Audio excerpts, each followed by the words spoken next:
Jupiter rétrograde du 9 octobre au 4 février de l'année prochaine et c'est une bonne nouvelle. Bonjour, c'est Judith d'Astrologie et compagnie. On va parler de cette planète de l'expansion qui repasse par des degrés du Gémeaux par lesquels elle est déjà passée. Depuis mai 2024. C'est très intéressant. Et vraiment, pour moi, c'est une opportunité, des opportunités qui sont cachées par la crainte que l'on a des rétrogradations. Alors très honnêtement, pour moi, les rétrogradations sont des périodes qui sont très intéressantes puisqu'elles nous emmènent vers l'intérieur. C'est des planètes d'intériorisation et que c'est mon rôle à moi de vous guider dans cet espace d'intériorisation que la société, que la vie, que l'ensemble du monde ne nous offre pas. C'est vraiment autant, j'ai toujours fait la même chose, mais ces derniers temps, depuis la pleine lune en poisson, il y a une espèce de clarté qui s'est faite dans ma tête. Donc je fais la même chose, mais en plus je sais pourquoi je le fais. J'ai toujours su que je portais une torche. J'ai toujours su que j'explorais les espaces des ombres. Et maintenant je sais et pourquoi. Et que cela fait partie non d'un caprice qui me serait propre, mais bien d'une destinée qui est la mienne. Alors voilà. Moi, je suis là pour le poil à gratter, c'est-à-dire pour dire des trucs que les autres disent pas. Et je suis là aussi pour vous réconcilier avec des concepts qui sont pas obligatoirement des concepts en vogue. Je suis là pour tous ceux qui ne se reconnaissent pas ni dans la société actuelle, ni dans ses cadres. Et puis pour les autres, parce que ça apporte aussi une forme de profondeur. En tout cas, je suis là pour ceux qui m'entendent. Et je vous salue tous. C'est un changement, hein, cette rétrogradation de Jupiter, c'est un changement céleste important, puis en plus il est concomitant avec le fait que Pluton passe direct, mais ça j'en parlerai dans une autre vidéo, parce que là j'aimerais bien me focaliser sur Jupiter et ne pas être trop longue. Jupiter, qu'est-ce que c'est? C'est une planète qui dirige le Sagittaire maintenant et qui dirigeait Neptune. Le Poisson aussi, avant que Neptune ne soit découverte. Voilà. Ah oui, l'astrologie traditionnelle, c'est une astrologie dans laquelle il n'y a pas Neptune, il n'y a pas Uranus, il n'y a pas Pluton. Et c'est pour ça que je ne me réfère pas à cette astrologie ni ptolémaïque, c'est pas ptolémaïque, ni de Ptolémée, ni médiévale. Hein, hellénistique, voilà, c'est ça le mot que je cherchais. Je ne travaille pas avec l'astrologie hellénistique, donc j'ai tendance à travailler avec les maisons Placidus. J'ai tendance à travailler avec une astrologie moderne et mon maître à penser, en l'occurrence celui qui a nourri tous les mentors que j'ai suivis, eh bien c'est Dane Rudhyar qui a été qui a été présent dans ma vie de manière très subtile, très étrange depuis toujours, alors même que l'astrologie, je trouvais que c'était hilarant et que c'était vraiment un exercice pour les esprits faibles et crédules. Oui, parce que moi aussi, j'y étais complètement con quand j'étais plus jeune. Alors, je ne travaille pas avec un système qui reconnaît pas les planètes que j'utilise. Moi, je travaille avec Uranus, Pluton et Neptune, parce que je trouve que c'est très intéressant que ces planètes-là, elles aient été découvertes à certains moments. En plus, c'est pour ça d'ailleurs qu'on leur a attribué une influence, mais cette attribution, elle a été validée par l'expérience. On en parlera peut-être dans une autre vidéo, si ça vous intéresse, de la manière dont les planètes qui sont découvertes par le travail astronomique sont ensuite intégrés dans le travail astrologique. De la même manière qu'il y a des points énergétiques qui sont récents, comme le vertex par exemple, qui est un point très récent et qui est pour autant très intéressant et qui correspond à une astrologie que je pratique. Je trouve fascinant que le cadre évolue autant que la pensée. Et ça explique aussi pourquoi je travaille avec les maisons Placidus et pas avec une vision ancienne de l'astrologie. Moi qui suis pourtant quelqu'un de classique dans ma manière, je sais pas, classique, d'académique. Voilà, moi qui suis pourtant quelqu'un d'académique, j'ai tendance à ne pas utiliser un référent astrologique ni hellénistique, ni médiéval, mais carrément contemporain. Mais pas le 13e signe, parce que ça n'a rien à voir avec la structure symbolique qui existe dans le zodiaque, qui est de 12. C'est pas pour rien, ce chiffre de 12, ça correspond aussi au voyage de l'âme, ça a un sens. Donc, Jupiter est une planète de la bonne fortune, du but supérieur, une planète bénéfique qui insuffle, chance, fortune et succès dans un thème. Elle protège contre les mauvaises décisions, Jupiter. Par exemple, si on se plante, si la fortune n'est pas bonne, si elle n'est pas celle que l'on attend, c'est pour nous éviter de nous planter, possiblement. Et pendant la rétrogradation, on va ralentir pour mieux avancer. C'est quelque chose qu'il faut bien comprendre. Les rétrogradations ralentissent toujours les choses. J'écris souvent, mais c'est toujours. Ce qui nous donne une excellente occasion de réfléchir à la façon dont les revers peuvent être des fortunes déguisées. Alors, ça fait partie des discours que j'ai depuis toujours. Sous chaque obstacle se cache une opportunité. C'est une chose que j'ai apprise dans la vie et que j'ai apprise peut-être de la manière forte, mais comme tout le monde. Nous avons le potentiel de faire de chaque épisode de notre vie une puissance de transformation. Et ça, je trouve que c'est assez extraordinaire. On va continuer à voir justement à partir de quelles sont ces opportunités passées qu'on va revoir. Eh bien, on va repenser au 25 mai, lorsque Jupiter est entré pour la première fois en Gémeaux. Quelles sont les opportunités qui sont ouvertes à vous à ce moment-là et qu'est-ce que ça a donné, Et c'est ça. L'intérêt de l'astrologie, c'est aussi notre capacité à retourner en arrière, à revoir. Il s'agit pas de nostalgie, il s'agit pas obligatoirement, il s'agit pas de s'appesantir sur le passé, il s'agit de le prendre en compte et de ne pas le mépriser. Qu'est-ce qu'il y a eu comme coup de chance? Vous en avez eu ou pas? Il y a eu des revers que vous avez perçus comme tels en tout cas, et regardez tout ça avec un œil neuf. Il y a Et si vous trouviez les moyens de transformer votre histoire avec un œil neuf et l'œil des Gémeaux, parce que Jupiter est en Gémeaux, et on va utiliser cette puissance de la rationalité, cette puissance de la raison et de l'ouverture d'esprit pour transformer notre regard sur les expériences de vie. Les échecs sont des redirections. Ce sont des opportunités manquées. Par exemple, cette opportunité d'emploi ou de collaboration que vous n'avez pas eue, eh bien, si ça ne s'est pas passé comme vous l'avez souhaité, c'est que ça n'était pas là pour vous apporter ce dont vous aviez besoin à ce moment-là. Ce dont vous aviez besoin, c'était justement de rencontrer une difficulté et de vous interroger sur les raisons pour lesquelles ces difficultés ont eu lieu. C'est-à-dire, à quel niveau avez-vous été acteur de ces difficultés? À quel niveau avez-vous été passif? Nous ne devons pas être passifs, et Jupiter est une planète qui est absolument pas passive, donc même quand elle rétrograde, elle nous indique là où nous avons commis des erreurs aussi, sans nous blâmer. Il ne s'agit pas de se blâmer, ni de se culpabiliser, ni rien du tout. Il s'agit de savoir que ce sont des redirections. C'est des redirections cosmiques vers quelque chose de plus aligné avec votre véritable chemin. Encore une fois, n'oubliez pas que Pluton passe direct. Donc, quoi qu'il se passe là avec Jupiter, ça va être redéfini par l'énergie contenante de Pluton qui passe direct en Capricorne et qui finit son trajet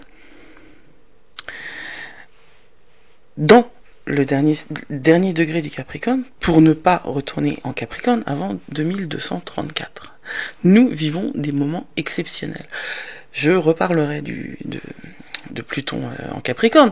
J'en ai déjà pas mal parlé, mais j'en reparlerai pour expliquer ce que ça va changer pour nous que Pluton repasse direct. Mais ce temps de Jupiter, c'est une pause dans l'action, une pause avec action.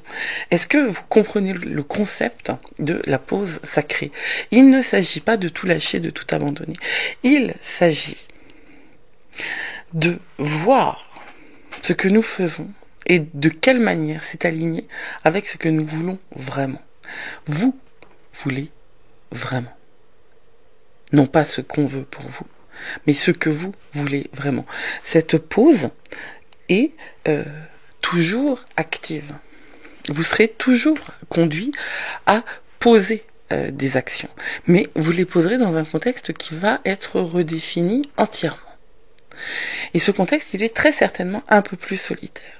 Parce que vous allez choisir, vous, comme ça, de manière certainement spontanée, des alternatives.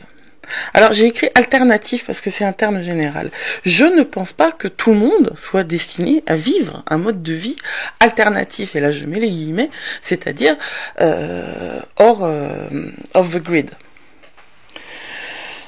hors du contexte général de la société. Par contre, je pense qu'à l'intérieur de sa vie à soi, on peut essayer des choses différentes. Et là, c'est le moment. On va être tenté par des choses différentes. Un parcours professionnel non conventionnel, peut-être que c'est là que quelque chose va se proposer à vous et que vous allez l'accepter. Un passe-temps hors du commun, une relation pas traditionnelle. Voilà les choses qui vont se présenter avec ce Jupiter rétrograde en Gémeaux. Et il pourrait être tentant de rejeter la chose, parce que justement ça fait partie d'un espace qui est absolument hors du confort, et il va falloir oser aller hors du confort, à 2 centimètres du confort. C'est un concept que je développe, ça aussi, d'être à 2 centimètres du confort, c'est-à-dire de pas être dans la zone de confort qui nous enlise, qui nous englue, mais de ne pas non plus être dans une zone d'extension à l'intérieur de laquelle on ne peut pas tenir. Et puis moi je parle d'espoir et d'humilité, parce que pour moi c'est fondamental. Quand Jupiter rétrograde, il y a quelque chose de l'ordre de l'hubris, de cette ivresse des grandeurs que nous avons tous d'une manière ou d'une autre, qui est un petit peu tamisée, et c'est le moment de se dire voyons ce qui se passe si j'arrête un peu, et de s'arrêter et d'écouter dans la grâce et l'humilité le rythme de nos propres cœurs. Qui sommes-nous vraiment? Et quand on explore ça, on doit le faire avec cette dimension de croyance, de foi. Croire en soi. C'est vraiment l'occasion de s'exclamer à voix haute, je crois en moi, sur la falaise là, qui est illustrée. Peu importe ce que les autres pensent, peu importe ce que les autres attendent, peu importe ce à quoi les autres sont habitués. Ce Jupiter rétrograde, il est dans le contexte de Pluton direct. Et c'est un vrai moment pour se reprendre en main, pour reconsidérer nos relations avec nous et pour reconsidérer nos croyances profondes. Alors, Jupiter, c'est la planète qui dirige ce que nous croyons. Peut-être qu'il va s'agir de transformation intérieure, en termes de croyance, de foi. Peut-être que vous allez comprendre que ce que l'on vous fait croire ne vous correspond pas, et que en vous, le cri va se faire et que vous allez l'entendre. Peut-être aussi qu'il s'agit de votre regard sur le monde qui va se dessiller. C'est-à-dire que vous vivez dans une conception d'une société éthique par essence, parce que c'est comme ça que c'est écrit sur le fronton des mairies, et puis parce que c'est tellement plus simple de voir le monde tel qu'on nous a appris qu'il était plutôt que tel qu'il était. Peut-être que vous allez réaliser que les gens ne sont pas aussi bons qu'ils le paraissent, ou peut-être que vous allez réaliser que l'éthique est quelque chose de plus important que vous imaginiez pour vous, ou peut-être à l'inverse. Peut-être à l'inverse, étiez-vous quelqu'un de profondément cynique, et vous allez réaliser qu'il y a de la bonté dans les gens, c'est-à-dire dans ceux que vous rencontrez. Et que vous étiez aussi quelqu'un de profondément attaché à des valeurs commerciales, et que vous rentrez dans une relation plus à l'humain, donc dans une éthique, dans l'éthos, qui est la vertu au cœur de la relation à l'autre et à soi. Peut-être s'agit-il de croyances morales. Vous allez utiliser cette rétrogradation pour réfléchir à la manière dont ces croyances influencent la direction dans laquelle vous allez, et de quelle manière ça va jouer avec votre désir profond, de quelle manière aussi ça va retravailler ce désir de vivre, de faire, de créer, de concevoir, d'accomplir. Pluton en Capricorne, c'est aussi tout ce que nous allons laisser. C'est aussi l'hérédité, la tradition. Alors, tout ça, c'est revu, et c'est à nous, individuellement, de le voir, de le prendre en considération et de le travailler. C'est les révolutions générales, comme celles qui sont en cours actuellement, le fait que Pluton quitte le Capricorne pour de vrai, il va rester encore quelques temps, mais il va arriver en Verseau bientôt, ça va véritablement transformer les cadres généraux, le paradigme de notre société. Ça va transformer totalement la manière dont la carte qui définit notre territoire, qui le délimite, va être écrite. Et nous devons prendre le temps de cette rétrogradation de Jupiter pour mesurer de quelle manière nous souhaitons avancer sur cette carte et sur ce territoire. Parce que nous sommes responsables de nos pensées et de nos énergies. Là, l'IA, elle m'a mis un mec qui saute pas dans le bon sens.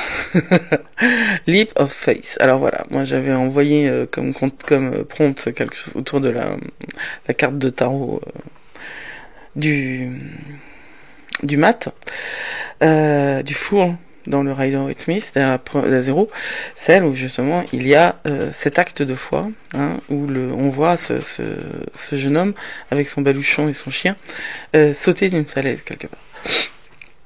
Il s'agit de sauter dans l'inconnu. C'est un acte de foi où vous sautez dans l'obscurité, dit Christopher. Vous sautez dans le vide. Vous n'avez aucune idée si cela va marcher ou non. Vous le voulez. Vous espérez que ce sera le cas, mais il n'y a aucune garantie. Le Christopher en question, c'est un personnage de roman, et j'ai trouvé que c'était une vraie représentation en fait de cette période de Jupiter rétrograde, parce que nous n'avons aucune certitude, si ce n'est celle que nous devons faire quelque chose, et que ce quelque chose, c'est prendre des risques. Il n'y a pas de garantie de succès puisque Jupiter rétrograde. En revanche, nous pouvons réévaluer la bonne fortune. D'une malchance apparente, on peut comprendre qu'il s'agit d'une protection. D'une chance apparente, on peut comprendre que ce n'est pas obligatoirement pour nous, parce que si ça ne correspond pas à nos désirs et nos croyances fondamentales, nous ne devons pas accepter telle ou telle opportunité. Parce que c'est Jupiter, rappelez-vous. Cette rétrogradation ne consiste pas à perdre de l'élan. Il s'agit de croire sincèrement que vous avancez dans la bonne direction, guidé par votre objectif et votre pouvoir les plus élevés, pour aller là où vous devez aller. Vous êtes sur un chemin de transformation. Vous êtes sur l'année du phénix et la transformation totale et complète de vous, de votre relation à vous et de votre relation à la vie. Et cette transformation, grâce à cette période de rétrogradation de Jupiter, elle va se faire aussi profondément qu'extérieurement, et elle va se faire dans la douceur et dans la bonté et dans la beauté. Voilà, je vous souhaite une très très belle période. Et si vous avez des questions et des remarques à faire, n'hésitez pas à rejoindre Discord. Je n'y suis pas beaucoup en ce moment parce que j'ai, comme je l'ai déjà dit dans un podcast, énormément de retard et énormément de choses à gérer. Mais je fais ce que je peux. Je vous souhaite de profiter de ce moment pour créer à l'intérieur de vous un ensemble de valeurs, un ensemble des valeurs de cœur, quoi, de fond, celles qui vous lâcheront plus après et avec lesquelles vous saurez vous aligner. Vous êtes plus fort que vous croyez. Blessed be.